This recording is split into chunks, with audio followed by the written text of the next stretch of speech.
How's it going, everybody? This is Versus, a new segment to my channel that I'm starting this year. On my first episode, I'm going to be doing Versus between the Mighty Morphin Power Rangers for Sega Genesis and the Mighty Morphin Power Rangers for Super Nintendo. Both games does have its up and downs, but at the end, we'll compare the two and we'll let you decide which one you think is going to come on top. So without further ado, welcome to Versus.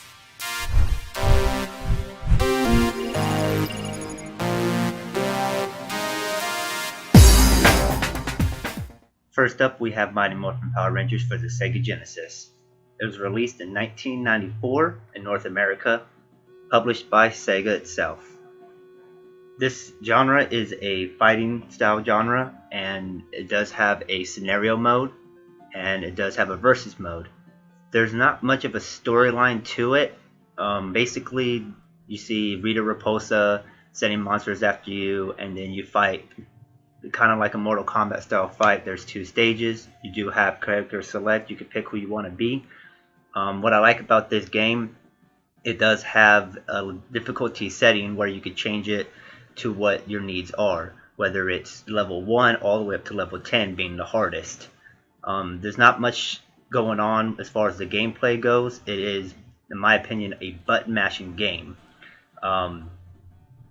Basically, you just face up against the monsters, and then you just fight until you win.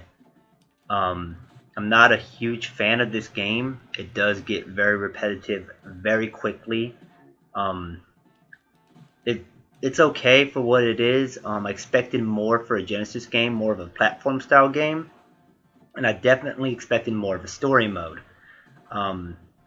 Like I said, it does get very repetitive. Not very much in the way of combos. Basically, you just could trip the crap out of them and you'll end up winning. And then after the first stage is done, Rita will make him bigger, and then you'll get into your Megazord and fight him that way. Again, it gets really repetitive. And I'm being repetitive saying that because it gets very, very repetitive. So as you'll see, she makes the monster bigger, it grows, full health again, and then you fight it with your Megazord. The cutscenes are very, very, very sketchy. To me, I think it's a big joke. I expected more from the Genesis as well as cutscenes go. I guess they did well with what they had at the time, but I did expect more. The Megazord battle is even worse than the actual first battle. Combos are very, very limited. Basically, you're just going to punch and slice your way to victory. You do have some special power-ups, but the combo schemes to actually do it is ridiculous. Like I said before, you're basically button mashing. If you're too close, your special attacks won't even hit. You can get a couple combos off every here and there, but for the most part, you're just doing one hits. Then you defeat the monster, and then, well, you finish the level. They throw in a fatality, quote unquote, I guess just for kicks and giggles. You do absolutely nothing as far as that's concerned. There's no combination button to hit. Then she complains about the fact that she lost, and then you're on to the next battle. What I did like about this, though, they included Tommy. You get to fight against Tommy, and same thing, though, more repetitiveness. He fights similar to your styles, but like I said, you can pretty much trip them up and uppercut them, and then you win. Relatively easy, unless you put it on 10. If you really want a challenge, I suggest you put it anywhere from 7 to 10. It does get pretty difficult after that. 5 and under, it's really easy. 6 is kind of in the middle for me. It could have difficult moments, but for the most part, it is what it is. It's just in the middle. Yeah, I mean, this is pretty much the game right here. Just punching, hitting, kicking, no combos, no nothing. Not a very good first release to the Sega, in my personal opinion. The versus mode is very similar. Basically, once you get into versus mode, you and a friend do the same thing. You fight until one either loses or gives up because it's just stupid. If you like fighting games, this would be a good game for you to get. If you're more of a platform game, I do not recommend getting this game. As far as the fighting game goes, it's definitely not the worst. Not not good as far as Mortal Kombat or Street Fighter goes, but I mean it's a Power Ranger game and it is a fighting game. So fighting games, I would give it a thumbs up. Platforming games, storylines, combos, all of that, thumbs down. It's not very good in my opinion as far as that goes. But I mean that's for the jury to decide. Stacked up against other fighting games, it's not going to be in the top 5. Stacked up against other Sega games, well, it is what it is. Now, what I do like about this is once you defeat Tommy, it goes into a little cutscene between you and your character. I haven't played with any other characters, so I don't know if the cutscene is the same, but basically the cutscene comes up. You're telling him to open his eyes, that you're being controlled. You shoot something at him, and lo and behold, he's woken up, and now you get to play as Tommy. So I'll show a little cutscene right here, and then you get to pick Tommy, and then I'll fast forward to the final battle afterwards. But he is on your team, and I did like that about it. So here we go, starting to the final battle. Relatively quick, actually. Literally, it took me less than 10 minutes to get to the final battle. Condensed it for time purposes, but the final battle is basically you just get to pick a Megazord. And it doesn't matter which character you pick, except for Tommy, you're going to be in the Megazord. Tommy, he gets to keep his Dragon Zord. The last boss, the first stage, is very easy, similar to the first stage of all of the fighting matches. I believe there's about 6 stages in all. It goes by really quick, not much for lengthy gameplay. If you don't have much time and you want to play a game, that would be good for you. It goes by super quick, you can get it, put it in, get stuff done, go about your day. If you're wanting a longer experience, a more rich experience, I wouldn't recommend giving this game.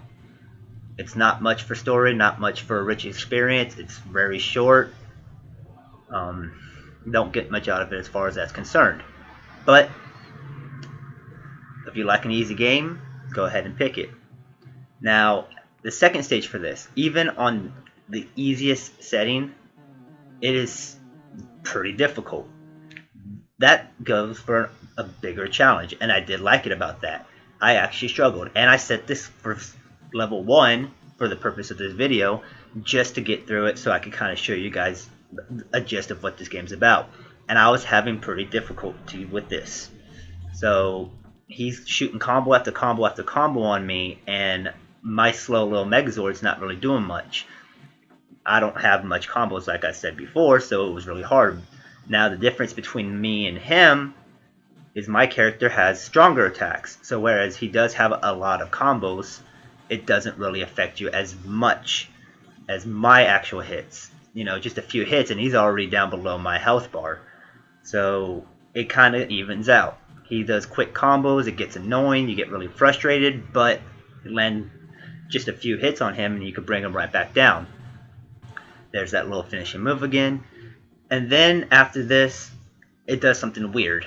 You think that you're going to have to go to a third stage, but I'll let you see it for yourself.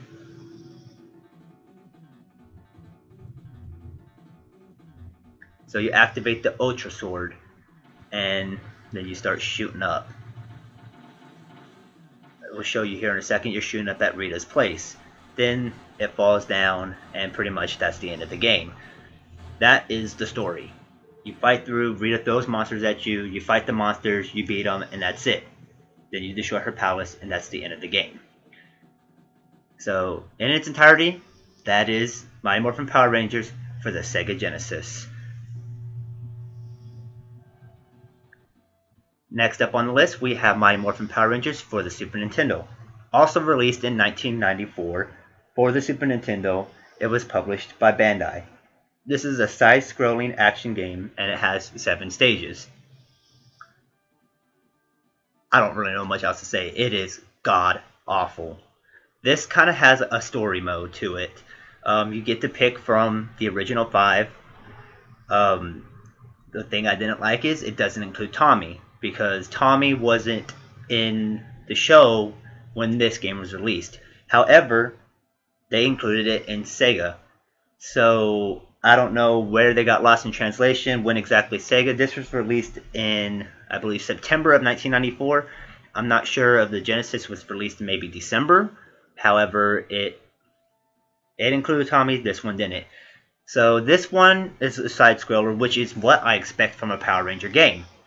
However, it is the same thing as the Sega Genesis. It gets very repetitive. The controls are ridiculous. You are basically pressing one button the entire time, unless you count the D-pad. There is no real combos. There is no real move set. You can jump, but that doesn't say much. It randomly does your attacks. How to throw, basically, you just go up to it and you might throw them, you might not. It just really all depends. You know, it's just a bad game in my opinion. There is a story mode somewhere in there, but if you see it, by all means let me know, because I don't see it. Basically, you just go through your stages, and there's 7 stages, and at the end you fight Cyclops. I'm gonna be honest, I didn't even finish the 7 stages because I just did not want to finish this game. It was very, very boring to me. I would rather sit there and fight the entire time instead of running away. Horrible schemes, horrible graphics, horrible sprites, just horrible everything. That's in my opinion. But maybe while you're watching it, you might think it was a better game. We'll see what you say at the end. And I do apologize for the camera on this. I accidentally knocked it to the side of it a little bit, so please forgive me. Your health bar goes down pretty quick, and not much in the way of being able to save your health bar, except at this moment right here. So you end the stage and you morph. You don't. I would like to have seen me in the power suit the entire time. I think that's kind of cool that you kind of get to see, you know, before and after. But the funny thing is, no matter which ranger you pick, you're this beefed up, steroid infested ranger. I don't remember in the show them being so beefed up and steroid infested, but hey, maybe they thought in the game it looked for a better sprite. Well, here you have better combos. As in the beginning, you have your sword, or whatever the character's weapon of choice is. So I kind of fast forwarded a little bit. Just kind of, I didn't want to make an extremely long video. I mean, I know it's already going to be about maybe roughly 25-30 minutes, but hey, I wanted to shorten it, because if I would have actually went through it all, it would have taken a lot longer. So for you guys in mind, I did shorten it. But it's the same stuff over and over and over again. You fight, it tells you to go. You go, more things come out. You hit them, they die, and then you move on to the next portion. Very repetitive. I mean, honestly, I'm comparing bad game to bad game here. And I picked these two games because I do like the genre of Power Rangers. I grew up watching it. I do love that they actually made games for the Sega Genesis and the Super Nintendo. They also made games for the Game Gear and the Game Boy. I might do those in a different time. I got to go actually purchase the games and show you. But they also made the Power Rangers, the movie game, for Genesis and Super Nintendo. So once I pick up the Super Nintendo version, I could do another versus against those two, and let you decide on what you think is better between those two. But as far as these two go, basically you're picking between bad game and bad game. I just thought it would be a good video to kind of have a laugh at while I'm playing it. So now you're on to the final part. Kind of skipped it, so that way I can go straight to the boss. This boss is absolutely ridiculous. There is no health bar. You don't know how much damage you're doing to him. He's doing quite a bit of damage. He's hard to keep track of.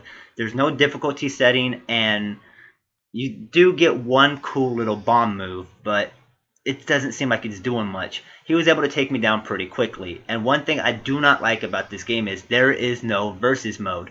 So if you want your buddy to help you, well, you're kind of out of luck on that. There's no way for your buddy to come and save the day.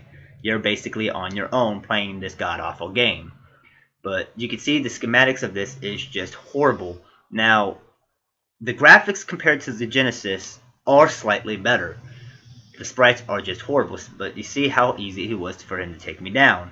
So you gotta really kind of judge what his moveset is, kind of read what he's about to do next, and then get a strategy. There's actually a little strategy going on in this game. It's not just fight until you die when it comes to the boss. There's actually a little bit of strategy, and I did kind of like that. It gave me a little challenge. But as you see, he's jumping around a lot, hard for you to catch, hard for you to control your character at the same time. So you're just basically trying to hope and pray that you can get him. Some of his attacks are unavoidable. Now, what I did find interesting about this game was that if you get close to him, your attacks will still land, as opposed to the Genesis, where if you're too close, your attacks really won't land. So I was able to get close enough to him to be able to actually fight him and kind of come up with some sort of a strategy. But once I was able to think that,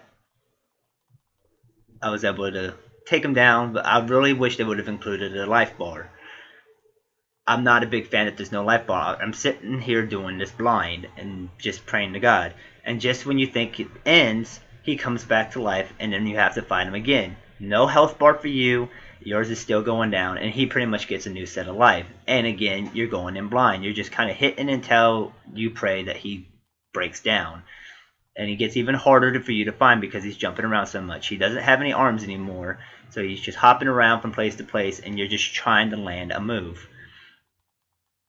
And he does this a couple of times. You break him down finally, and he comes back to life again in the same form.